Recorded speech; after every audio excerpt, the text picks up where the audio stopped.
The epicenter of global anti-Israel sentiment is the United Nations in New York City.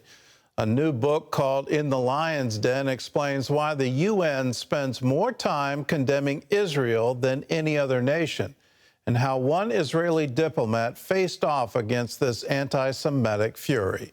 Chris Mitchell has more. For 5 turbulent years, Danon served as Israel's ambassador to the UN. While representing the Jewish state, he confronted anti-Zionism and defended Israel against charges of apartheid and racism. Danon also found allies in those diplomatic battles, like former U.S. UN Ambassador Nikki Haley. His new book, In the Lion's Den, Israel and the World, Danon takes readers behind the scenes and onto the front lines of his UN tenure. He covers his successes and disappointments from the UN General Assembly to the back rooms, as well as the spotlight of the UN Security Council. Danon also lays out a vision of Israel's future as a major player in the Middle East, and how the relatively tiny nation can contribute to global peace and prosperity. Well, former Israeli UN Ambassador Danny Danon joins us now from Jerusalem. So welcome to the 700 Club, Ambassador. Thank you for having me, Gordon. Explain to our viewers why Israel bears the brunt of most UN resolutions. Unfortunately, in the UN, instead of dealing with the real atrocities all around the world, they focus on Israel. I think it's pure anti-Semitism, and I tried in my book, In the Lion's Den, to explain where it's coming from. Anti-Zionism, anti-Semitism, but I'm optimistic by nature, Gordon, and I was able in the UN to build bridges, to create partnerships, and to overcome those challenges. Hate will be there, but we can also bring hope by building bridges. Take, for example, the agreements we signed with the Gulf countries in the Abraham Accords. So things are possible also for Israel. Well, during your time there, you also had an ally in this bridge building. It was former U.S. Ambassador to the UN, Nikki Haley, who also wrote the foreword to your new book.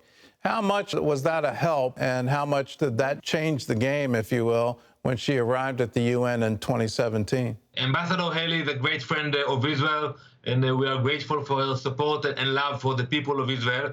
But look at the timing. She came immediately after President Obama pushed forward a resolution condemning Israel. And I want to remind you, Gordon, that in that resolution that came on December 2016, Resolution 2334, it actually called our presence in the old city of Jerusalem a flagrant violation of international law. That was a very hard moment for me to be there in the Security Council by myself, fighting not the Palestinians, not the EU, but actually the US who was pushing that resolution. So Ambassador Haley came immediately after that, and together with President Trump, they changed a lot at the UN. We are grateful for moving the embassy to Jerusalem, for pulling out from the Iran deal, a recognition of the Golan Heights, and many more great initiatives. We worked on them together. I vividly remember that resolution and remember thinking, how in the world could the U.S. do this? And then, just a few months later, Israel celebrating the 50th anniversary of the Six-Day War, where in the Jewish quarter you could actually now have Jews again. It was curious, that whole moment. It brought to my mind, just how long this struggle is. And you say in your book that the foundation for a successful foreign policy is a victory mindset. What do you mean by that? And then how do you get to that? Well, we have to realize that we have allies, we have friends, but we have to count only on ourselves. That's the story of the Bible, and it's still the story of our modern state of Israel today. We have a strong military, and we are capable of defending ourselves. One of the lessons I learned at the UN, when Elie Wiesel, of blessed memory, who survived the Holocaust, he always told me, Danny, listen more carefully to the threats of your enemies than to the promises of your allies. And that's exactly what I did. And we should continue with that. We should look at what's happening today in Tehran with the nuclear agreement, and to realize that we have to be strong to protect ourselves. Well, that threat of a nuclear Iran is hanging over the Middle East right now. How serious is that threat, and what can be done to stop it? It's a real threat, not only for us, also to our allies in the region, the Gulf countries. They are worried about the radical ideas coming from Tehran. And I cannot understand why the administration in Washington is actually running to sign another agreement with Iran while they know that they are lying all the way. I hope there will be no agreement and that the U.S. will stand with Israel. It is a threat for the stability of the region, and also it will allow Iran to send hundreds of millions of dollars to their proxies who promote terrorism in the region. And we are facing a wave of terrorism in the last few weeks here in Israel, Gordon. I know the axe murders, it's incredible that it's still going on. There's still this incitement coming out of the Palestinian Authority, out of Hamas. At the same time, there's hope. And you recently took a delegation of diplomats and ambassadors, the Abraham Accords. You took them to the UAE, Bahrain, Israel. What did they learn? It was an amazing delegation. I hope one day you will be able to join us. And actually, you know, people usually speak about the Middle East when there is tension or problems. But the delegates who came with me to the region, they saw prosperity, cooperation, and actually that we can use the cooperation to support other developing countries around the world.